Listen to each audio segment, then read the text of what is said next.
Hey folks, welcome back to the Portable Gamer, welcome back to Farming Simulator 17, and welcome back to Coldborough Park Farm. So it is 6:35 in the morning on the last day of summer, as per seasons, and we're going to do a little grass work. We've got, I want to say about 5 or 6 hay bales, and we've got cows and sheep. I don't think that's enough for them to make it through winter. I mean, obviously we can buy bales, not a problem, but we've got the gear, right? We've got the kit. Let's go ahead and make some bales. And let me see. Yeah, let's do. I'm actually going to run over there and do a quick count. We need to go past our Optum to get over there. Yeah, let's do a count. Because another reality for us is running more realistic and running seasons. If it snows, I don't know that we can necessarily get out of the driveway to get down to the store. I'm not even kidding. So, wow, we've got more than 6. We've got, count 4, 7, 11, 14, 15. We've got 15. Let's just make some bales. Let's just make some bales and then we'll go from there. Because we have 3 grass fields, do we not? We have 2 big ones.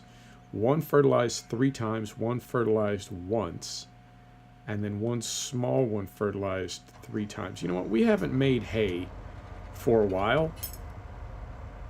So let's go ahead and make hay.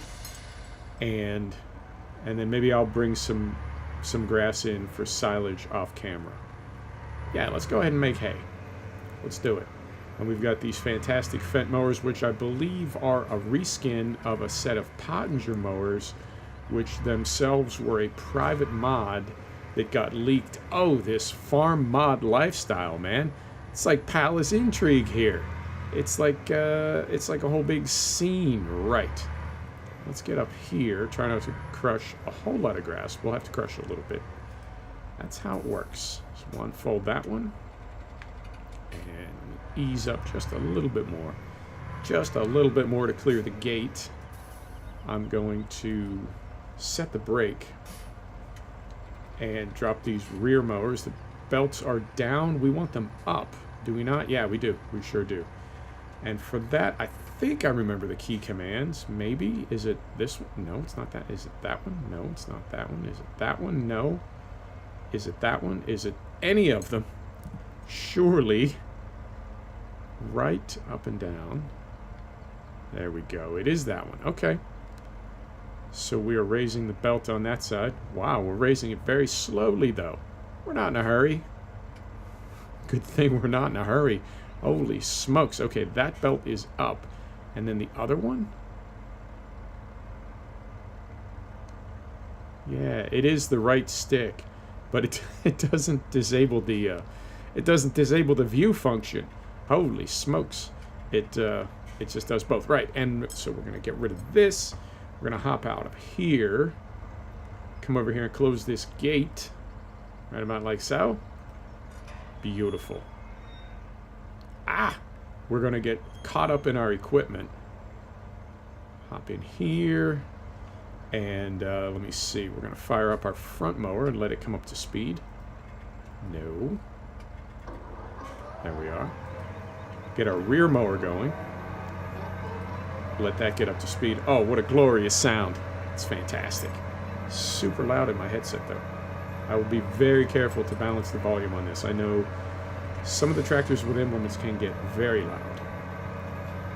Drop the front. Drop the rear.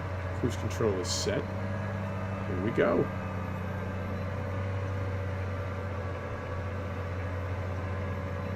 That looks like...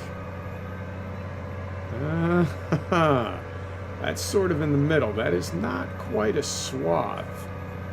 But that is certainly not spreading. However, the belts are up. What else can we do? We'll sort it out with the tedder. The tedder tends to throw it around a little bit anyway. So we'll be okay. We'll be alright. I do... Well, and this is perfect. This is what you call a segue. So I wanted to talk to you today about immersion because I've really been thinking about it. I want to know where you come out on the topic of immersion. And there's several things that we can touch on today. vis-a-vis immersion. And like I said, I really do want to know what you think about it, because it is a fascinating, for me, it's a fascinating topic. And what got me thinking about it is it's got to be almost a month ago now. I was in, I believe, the division. Yeah. I was in the division, and we were doing a multiplayer co-op mission, and we had finished like the first part of it, and you get a little bit of a breathing room area kind of place, reload, restock your ammo, kind of reassess. And one of these people that I was playing with, who I had a feeling was a kid, maybe 14, 15 years old, maybe a little bit older, he said, "What gear set are you running?" Because you can have these different collections, I guess, of gear that you wear at any given one time, and if you have enough pieces of them, they enhance your power. And I said, I'm striker classified, I think, or something. And he said, "Well, go ahead and switch over to like D3 or something." And I said, "No." And he said, "Why not?" And I said, "Because you can't. I mean, you can't. It's not like you're carrying an extra 100 pounds of gear with you while you're fighting your way through an abandoned hotel. That's not realistic." And he was like, "Realistic? Dude, do you think you're like really a soldier fighting a battle? Switch over to D3. Come on." And I said, "No, I don't do that. I play realistically." And he and his buddy kind of laughed a little bit. I mean, we continued on, and I believe we actually did complete that mission, which on Legendary can be tricky. There's some of them that are very, very difficult. And but I've been thinking about it ever since then. And I'm not really worried about what some kid on the internet thinks of me, but it did definitely give me pause. It did give me something to think about. And what I've been thinking about is immersion and where we're at with that as a culture almost. Because gaming, man, it's only going to continue growing, and it's only going to continue to get more and more realistic. How immersed are we? How immersed do we want to be? And, it got me thinking about things like The Matrix, right? Which proposes that what is real to us is what we think is real. If we think something is real, okay, good enough. And I think, man, there's people getting catfished all over. They're in online relationships with people. They don't even know who they are. But you know what? It works for them. It works for them. And you know what I mean? Because on the one hand, you're like, oh, man, that's messed up. You don't even know who that person is. And it's like, yeah, I don't. But they don't know who I am. And what we're doing is working. And it's like, okay. So, you get to a point where it's like, is it okay to fool yourself? Is it okay to, I mean, I know we certainly get involved in movies, we're emotionally affected by movies. We're not watching a movie. We're watching an appliance. We're watching a TV, or we're sitting in a theater with a bunch of strangers. We're laughing. We're crying. We get mad at characters. We have an actual emotional involvement. There's nobody there. There's nobody there. We're looking at light being projected on a screen, and yet we have these responses. And even if you take it a step further than that, even if those people were there, right? Like if you're seeing a play, they're just acting. They're pretending. And yet we're still involved. We still feel emotional responses. We are, for lack of a better word, immersed. Well, that's dumb. If you want to think of it from that perspective, that's dumb. Why would you feel emotionally impacted by something that a person is doing that isn't real? They're an actor. They're just lying to you. They're literally lying to you. How could you be, and yet we are. And that's not something, we're not debating that, that is a thing. Art affects us, and movies are an art form. So where are video games in that? And why do we as gamers, I don't know if you do this, I do this a little bit. Why do we as gamers get defensive when people suggest that we're too involved with our games? And I have some thoughts on that. So this is what I want to send your way. Years ago, I dated a girl, and she was crazy. I am not making light of mental illness. It's not fun. It's not funny. It's not, and at the same time, if you've paid your dues, if you've bought your ticket, you are allowed to make jokes about it. It's the same way I make jokes about being OCD. I'm OCD. I've paid my dues to be in that club, and I'm allowed to make jokes about it if I want to. I'm not making fun of you if you're OCD, and if it's something you're struggling with that's causing you pain in your life. I am by no means making light of your situation, but I can laugh about the fact that I am OCD. I can laugh about the fact that I am autistic. I'm in the club. And dating a crazy person is kind of the same way. Mental illness is no joke. But if you've dated a crazy person, man, woman, young, old, doesn't matter. If you've dated a crazy person, if you're in the club, you are entitled to make jokes about it. And I do. So, at the time, though, of course, it wasn't funny. And I was trying to figure out what the hell to do about this. And at a certain point, I began to suspect that this woman, this girl, was a sociopath. So I did some reading on sociopathy, because that's what I do. When I have a problem, when I'm trying to sort something out, I study it. I research it. So I did some studying on sociopathy.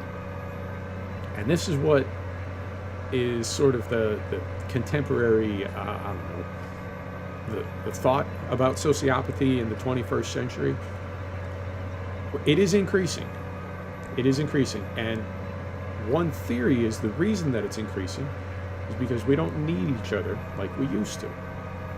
People used to really need people. Like 100,000 years ago in tribes, people really needed people. And even 100 years ago, 150 years ago, people lived in small, more rural communities. 150 years ago, a lot less people lived in cities, and a lot less people had jobs.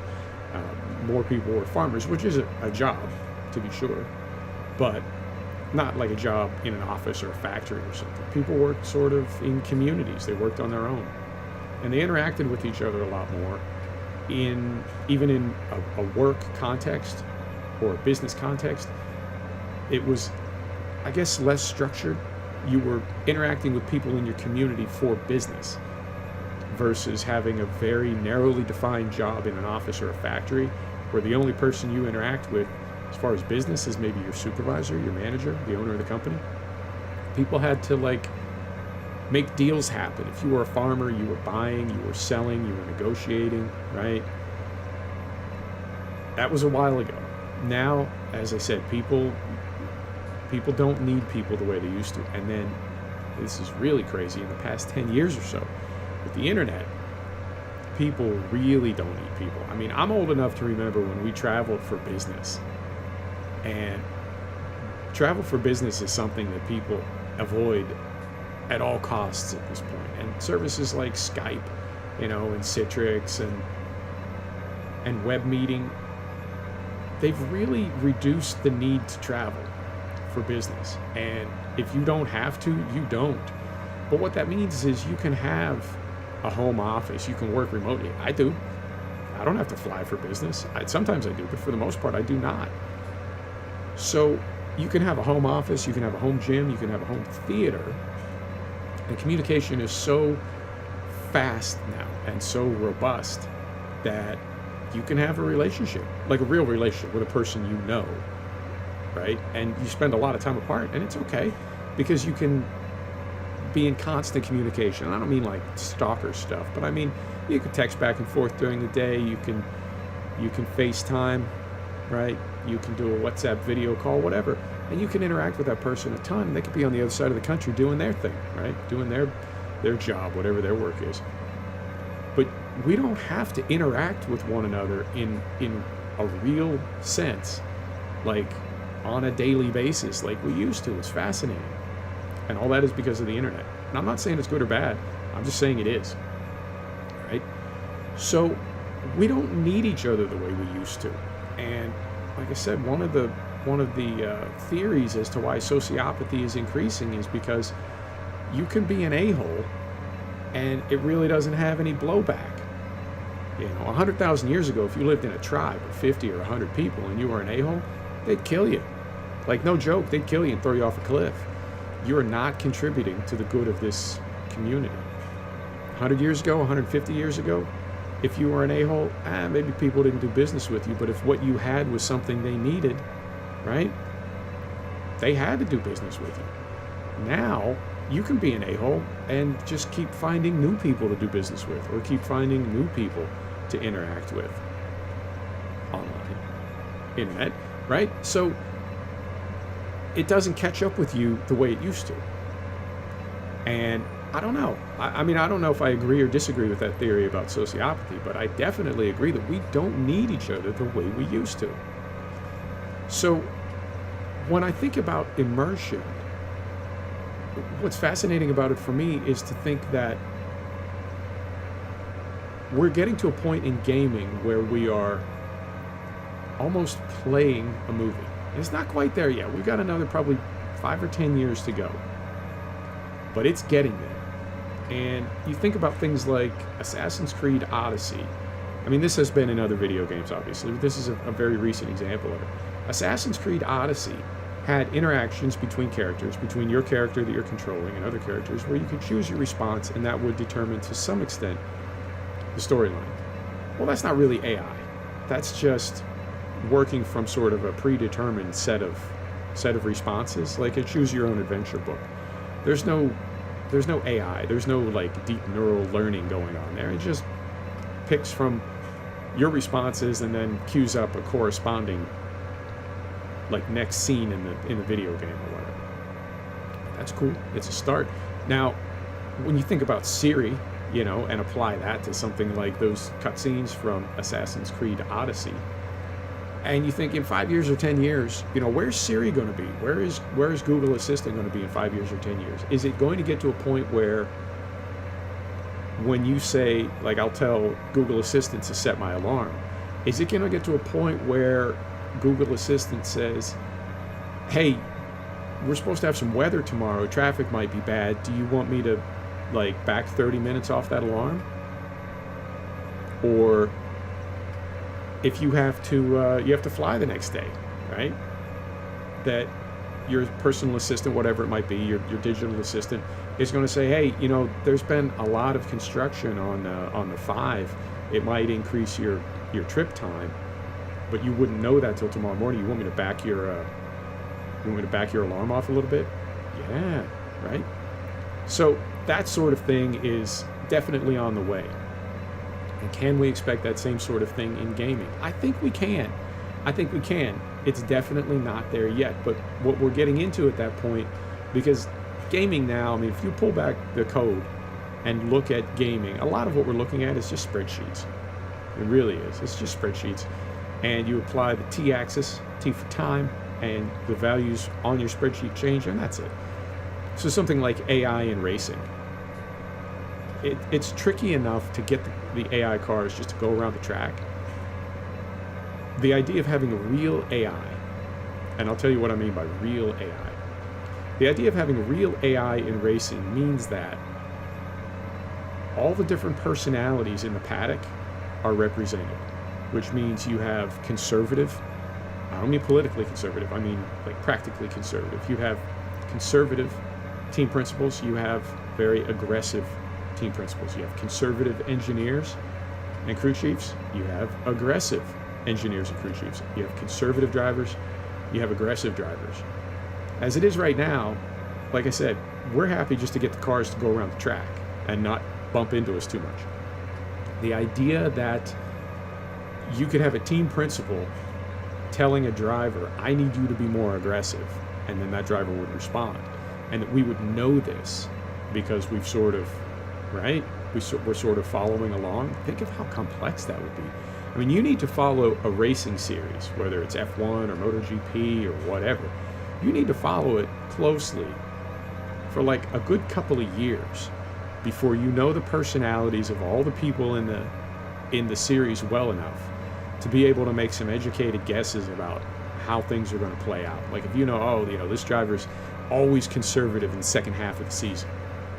Or if you know, this driver is just recklessly aggressive if they are further back than 5th place at the midpoint of the race or whatever. We just know these things about motorsport. Imagine transferring all of that, all of the variability to the AI. And furthermore, having it sort of evolve during the season. So let's say you've got a team that's really not doing well. Well, again, based on the personalities of the team principal and the engineers and so forth, that team could theoretically become extremely aggressive, all or nothing. We haven't finished well, we got nothing to lose. Or they could just as easily become very conservative and say, well, we're not going to finish well this season. It's very likely that we're going to get bought. Let's not have a lot of DNFs for the rest of the season and take money away from the potential sale price of this entire team, or whatever, right? I mean, I've asked that very basic question about MotoGP, like, are riders more or less aggressive during a race based on where they are in the points and where we are in the season? So if if a rider is very high in the points, are they going to tend to be more conservative? Right? And I mean, we don't really need to worry about it because in something like MotoGP 18, you can't really crash out. You can crash out in F1 2018. I don't think you can really crash out, but I think you understand what I'm getting at. Imagine being able to get all that into a game. Now, I don't know if the reason we're not doing that is because it's difficult to code. Like I said, it's difficult enough just to get the cars around the track, and you want to add all this stuff? Good luck. So it could be that. It could be that it's very difficult to code. It could just as easily be that people really don't want that, because imagine this for a minute. You're in a race sim, right? And out of nowhere, on lap 1 of a race that is critical to you, you get like deliberately tapped by a driver that has a grudge against you, and they, like, you bumped them the previous week, and they put you in the wall and really sort of take away your season chance right there. Lap 1 of a critical race. Well, that has happened in real life. It doesn't happen at the F1 level. It happens more in sports car and NASCAR. But that has happened. Imagine that. You're playing a video game. Whew, you get all ready. You're getting ready for your race. You qualify. And lap 1, a driver deliberately puts you in the wall. That is realism. That is immersive. I think people would come unglued if that happened. I really do. So it would need to be something that you would turn off, assuming enough people even wanted it for developers to put it in.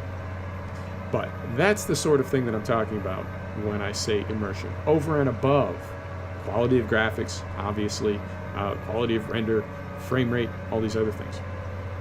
So I don't know if it will get there. I don't know if it will. But I know the idea of, as I said earlier, playing a movie, and at that point, you are really playing a movie. If the graphics are good enough, and if the other AI that you're interacting with, now it's something like iRacing where you're racing against real people, then obviously, of course, you have those real problems. The graphics may not be completely immersive or completely photorealistic yet, but when people get banned from iRacing for intentionally bumping all the time, even at the higher levels. So in multiplayer, not a problem. It's already a thing. But fold these, lift, turn them off, fold. Oh, hang on. Have to drop these. These belts will bump into one another if they are still up. Was it this one? Why is it not doing it? It did it before. Ah, there it is. It's just, you have to be, because it's using the right stick, the camera control stick, you have to be like right in the center to only move the belt and not move the camera. Okay. Slowly. Now there are simulators. I know pro drivers use iRacing and R Factor, and I want to say Race Room. I just saw, as I'm like getting more and more into Squad, I saw that there are actual like defense departments and defense ministries that are licensing Squad and using it for training like real military. Holy smokes. So there are people already using the sims that we have access to because they are immersive enough to be valuable for training. But there is another level, and I've seen these for tractor trailers. Obviously, they exist for aircraft and helicopters. But I'm talking about like $1 million simulators with, you know, the three roll axis, pitch, roll, and yaw. Some of them are up to 360 degrees, right? It's, you know what I'm talking about? It's like the three hoops, the three independently moving hoops, and the capsule, you know, the compartment that you sit in can rotate a full 360 degrees. So if you're in a flight simulator and you invert the aircraft, you will be upside down hanging in your harness, and everything that was on the floor will now be on the ceiling. Like, it's that immersive. And I think the most that I've ever seen for heave is the X, Y, and Z slide. I'm gonna leave this running. The most that I've ever seen for heave is over 1 meter, and I believe it moved at like 3 meters per second. And basically what that means is the thing can shove you to the side. 3 meters per second. I mean, it's not like getting hit by a truck, but that's a pretty good shove to move 10 feet in a second. That's a pretty good shove. So when you combine those three, right, that is immersive. And so going back to how I sort of started earlier is, you know, what is immersive and what is real? Now, obviously, if you're in a simulator at like a, you know, an airline or an aircraft manufacturer's facility, if you're in a simulator, you're not actually flying a plane. But if your mind thinks you are, and I'm trying to choose my words carefully here, like, of course you know you're not. Like, if there's a big red button on the control panel that says end simulation, and you know all you need to do is hit that, and, you know, the lights come on and it's over. If you know that, then no, you can't be completely immersed and truly believe that you are, you know, 30,000 feet in the air. But if you believe it enough, does that make it real? And in the same way that, you know, when we go to see a movie, you know, if you feel some type of emotion, if you feel some kind of emotion when you're watching a movie, yeah, you know, you can stand up and walk out to the lobby. But I mean, when Saving Private Ryan came out, there were World War II veterans that were like simultaneously traumatized by it, and also after, because it would have been about 50 years, I think, after D-Day that movie came out, they were traumatized by it, but on some level they were also relieved because their family members could finally understand what Grandpa went through, even if he had never talked about it. And so it was a tremendous relief to these veterans to finally feel like, okay, somebody gets it now, somebody understands. And yet that's just a movie, but it deeply, deeply affected people. So I guess what I'm asking is, at what point is virtual good enough? You know, I mean, I'm a big fan of real motorsport. I've worked in real motorsport. I've spent time at tracks. I've had all access passes. I've had pit passes, like crew pit passes, not the ones that citizens can buy, but like I've been on the crew down in the pit.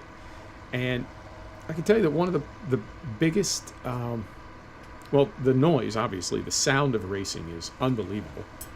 But there's also a smell of burning race gas and burning oil and rubber. And if you've ever been like up close on a racetrack, if you know the smell that I'm talking about, and if you know that sound, I don't know that anything could ever recreate that. And that's why when I think about the future of motorsport, when I think about Formula E, and there's Moto E now, electric motorcycle racing, I totally support it. I want it to happen. But the absence of noise, I think, could really negatively impact the viability of those as motorsport. All right? So when I think about e-sport, not Formula E, not Moto E, I'm talking about e-sport like iRacing. As the graphics get better, since we don't have the smell when we're watching on TV, since all we have is the sound and the sight and the commentary, could that be enough? And could we ever get to a place as gamers where you as a driver in your race rig, in your home, even though you're not actually driving a race car, could there ever be a time where there is enough of an audience that you are a race car driver? And I'm not talking about anybody being like deceived or anything. Obviously they would know that you are, you know, just playing a video game, for lack of a better word. And yet on some level that, you know what I mean? And that goes back to the Matrix. And if we think something is real, is that real enough? So I don't know where I come out on this. And I know, hang on. I don't want my clutch overheating. Ah, okay. Now it's engaged. So when you talk about who is the most immersed gamer, right? You automatically think of video games. But for my money, you know who the most immersed gamers are? Well, you got cosplayers. Okay. You spend a lot of time, a lot of money building a costume. You go to a convention. Okay. But you know who's one step up from cosplayers? Is LARPers. Those are some immersed gamers. Holy smokes. Right? But they're still like lightning bolt, lightning bolt, lightning bolt. They're getting out in the woods. They're running around, you know. But it's still... And you know who's a step north of them? Is those SCA folks. SCA, if you're not familiar with it, is the Society for Creative Anachronism. And these are battle reenactors. Now, the Civil War and the Revolutionary War battle reenactors, they don't actually shoot each other. But the SCA people, they fight, like, with clubs and stuff. And they do it safely. But I've seen these cats. And there are women now. When I first saw it, there were very few women fighting, but there's more women fighting now. But when you see these people fighting, it is unbelievable. It is a martial art, and it is in some cases choreographed. In other cases, it is not scripted at all. But regardless, like if you want to see how hard it is, get yourself a couple dumbbells. Get yourself a 5-pound and a 10-pound. Take the 10-pound and hold it like at chest height, right? As though you were holding a shield. And then take the 5-pound and swing it over your head as hard as you can for 30 seconds, right? And that's your sword. And I promise you that in 30 seconds you will be absolutely gassed. Because fighting with a sword and shield is brutal. Now, do it with a 200-pound person pushing against you from the front, right? Because again, you're not just swinging your sword all willy-nilly. You're trying to swing it in like meaningful ways to do things.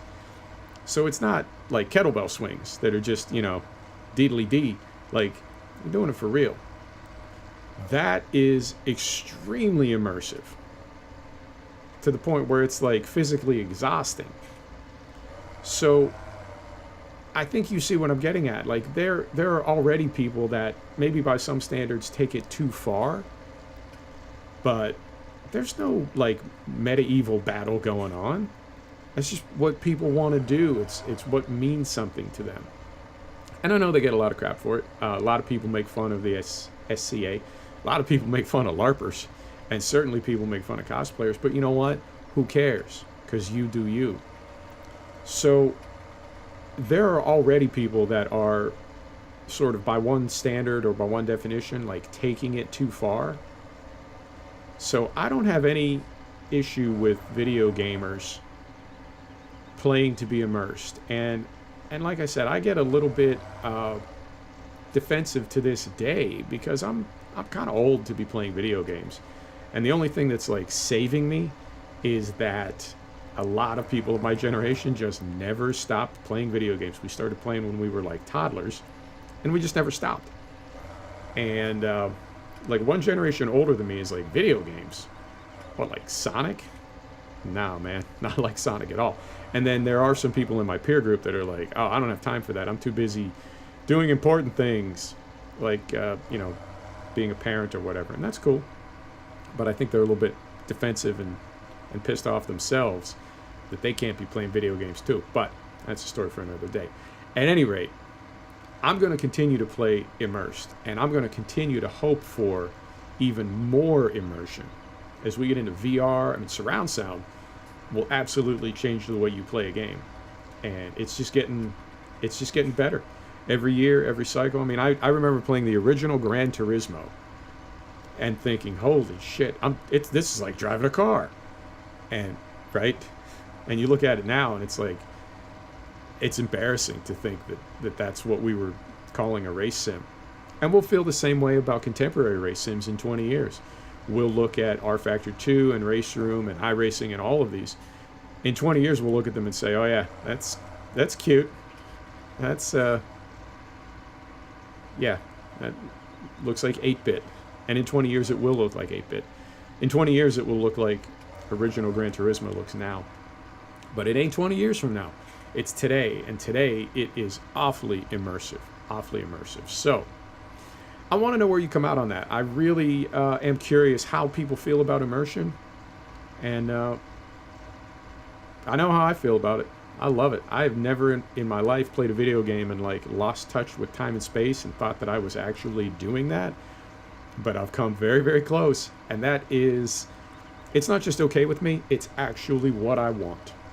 And the people that you see doing race sim that are like wearing a helmet and gloves and a suit and everything, and they get all kinds of crap in the comments, I think, you know what, man, good on you, because I can tell you that there's a difference between driving I've done a lot of track days in my life, and I can tell you there's a difference between driving your Miata fast in flip-flops and shorts and a tank top.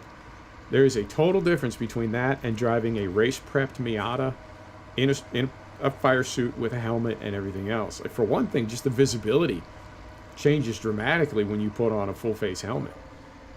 And the other thing is, any race-prepped anything.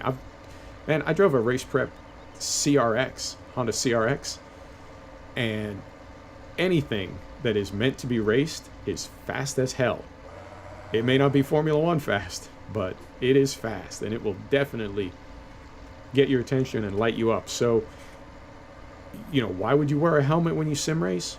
Because that's what it feels like to race, So I'm all for immersion. I'm going to continue to try to be as immersed as possible, and I would love to get your thoughts on immersion as well. So we've gone long. We're at almost 40 minutes. I'm going to get down to the end of this row, and what I'll do is I'll finish tedding this grass off camera, and then I will rake it off camera, and then next episode we'll come back, we'll make some bales, we'll get those put up, and then I guess we'll do the other fields for silage. Yeah, I think that sounds about right, because we don't have any silage bales at all. So at this point we will have straw bales, hay bales, we'll get some silage put up, and we'll have enough down in this little farm down in the hollow here. We'll have enough to get us through winter without driving up the driveway in the snow, which, like I said, I mean, we can plow it. We can try to plow it onto gravel, but I'm not... These tractors are barely getting up the driveway just on gravel. When you add in snow, we could theoretically be stuck down here with some starving cows, and we can't have that. So, let me get to the end of this row. I'll shut it down, and we'll call it an episode. Let me see. Where's the sun? I'm trying to see a shadow. It's right there. Okay, cool. So I'm going to lift this, turn it off, and I think this will be... Yeah, that's going to be our screenshot right there. Set the brake. Hop out. Beautiful. There it is. Folks, thanks for stopping back to check out The Portable Gamer. Thanks for joining us for another episode of Farming Simulator 17 from Coldborough Park Farm. And we'll see you next time. Oh, wow. There's a little fan spinning in there. I love it. Right on. Take care. We'll see you next time.